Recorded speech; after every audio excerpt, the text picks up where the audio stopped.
Здрасте всем, привет всем, с вами Буря Вулф. В этом видео я вам расскажу 45 фактов о WoofQuest 2.7.3. Перед тем, как мы начнем, я хочу попросить вас считать факты, которые вы до просмотра этого ролика не знали. И это количество, которое у вас получилось, написать в комментарии. Можете даже отметить номер определенного факта, который вас удивил. Все такие комментарии я буду оценивать лайком. Ну а теперь 45 фактов, поехали! Когда вы немного подъели тушу, то позже вы будете есть отдельные органы у животного – легкие, сердце, желудок и кишки. Над еще не заспавненным стадом всегда летают вороны, кроме как на карте Lost River. Если вы поставите вашу выносливость в настройки волка на 60%, то она будет бесконечной при беге. Баланс игры эта стамина не нарушает, так как при укусах и при переноске щенков она все равно тратится. В WoofQuest 3 хотят добавить бобров, но если вы не знали, то в 2.7.3 они уже есть. В Lost River находится плотина бобров, если подплыть к ней, то можно услышать их милое звучание.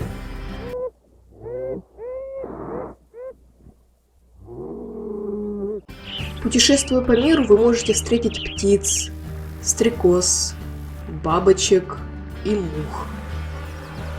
Ночью нету ворон, которые бы потихоньку ели туши животных.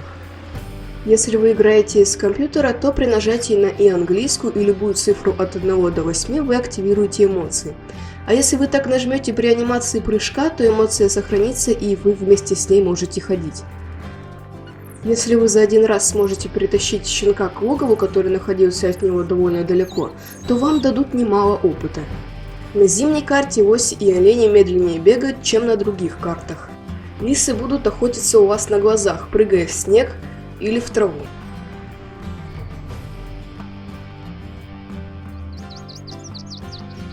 Если у вашего волка сила 12 или меньше, то кролики не будут убиваться с одного удара. Если у вас 7500 опыта, то у вас будет открыто секретное логово для щенков East Creek. Если вы создатель карты или играете в одиночную игру и при этом слышите музыку охоты, не находясь рядом с животным, значит на карте где-то заспавнился лось или стадо оленей.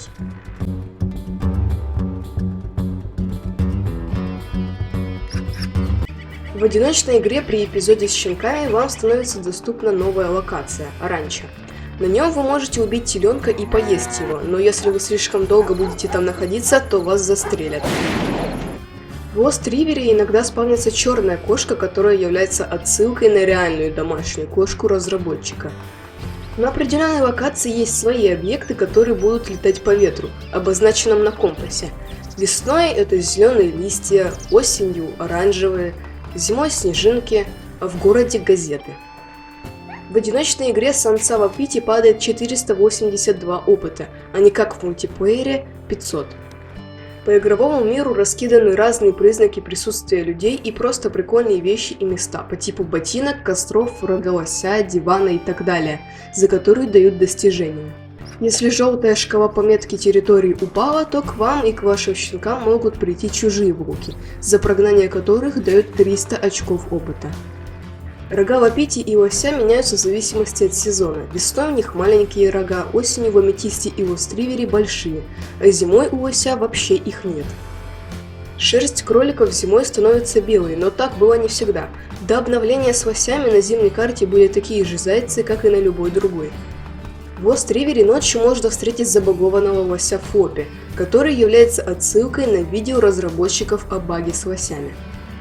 Если у хищников неполное здоровье, то они его будут пополнять, поедая падаль. Когда вы накопите 15 тысяч очков опыта, то у вас будет доступен щенок-альбинос.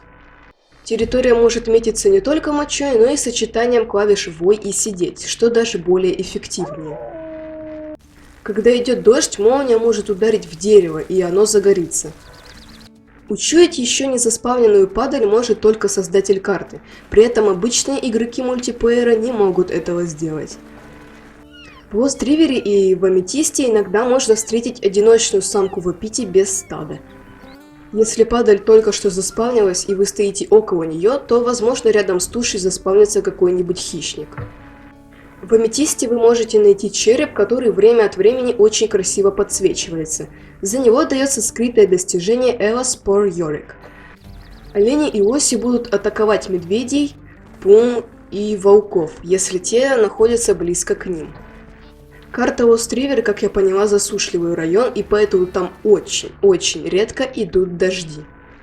Если у вас мало здоровья, то немного полежите или посидите, и оно восстановится до 25%. Пуму в барьере можно убить, и за нее дадут 350 очков, а вот за прогнание очки даваться не будут. Когда на ваши волки надет радиоошейник, то за вами будут наблюдать люди с самолета. Этот самолет не будет спавниться в Лост-Ривере.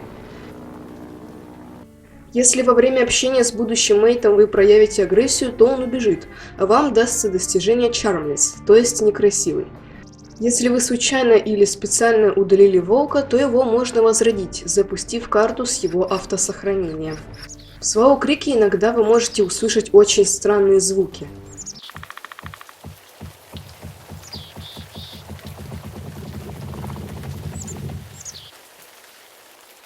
Понятия не имею, что это, если вы знаете, напишите в комментарии.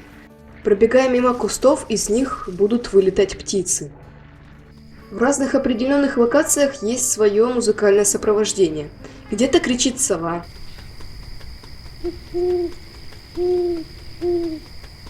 Где-то квакают лягушки.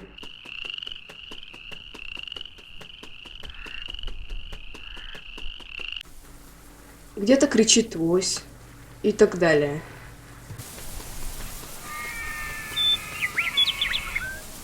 Ветер имеет в игре немалое значение. Он влияет на расположение запахов на волчьей и оленей территории, а также влияет на скрытность волка при подкрадывании к кому-либо. В Аметисте и в Лост-Ривере есть дерущиеся лоси, за которых в одиночной игре дают достижение The Sound of Music. Swallow Creek, гора Аметист и будущая карта Таверфолл – реально существующие места. Вы даже можете их найти на Google картах. А вот Лост-Ривер – выдуманное место. Если у вас получится очень сильно надамажить медведя, то вы узнаете, что у него на здоровье стоит стопор. И сколько бы вы ни били мишку, здоровье у него тратиться не будет. Точно так же работает и с чужими волками. На каждой карте может натурально заспавниться туша лося, но только в определенных местах. В Аметисте, в Swallow Creek и 2 в Лост-Ривере. На этом все. Я очень долго делала этот ролик, надеюсь, вас не затруднит поставить лайк. И не забудьте о моей просьбе в начале ролика. Напишите, сколько фактов вы до этого не знали об WolfQuest. Ждем не дождемся WolfQuest 3. Всем до встречи, всем пока.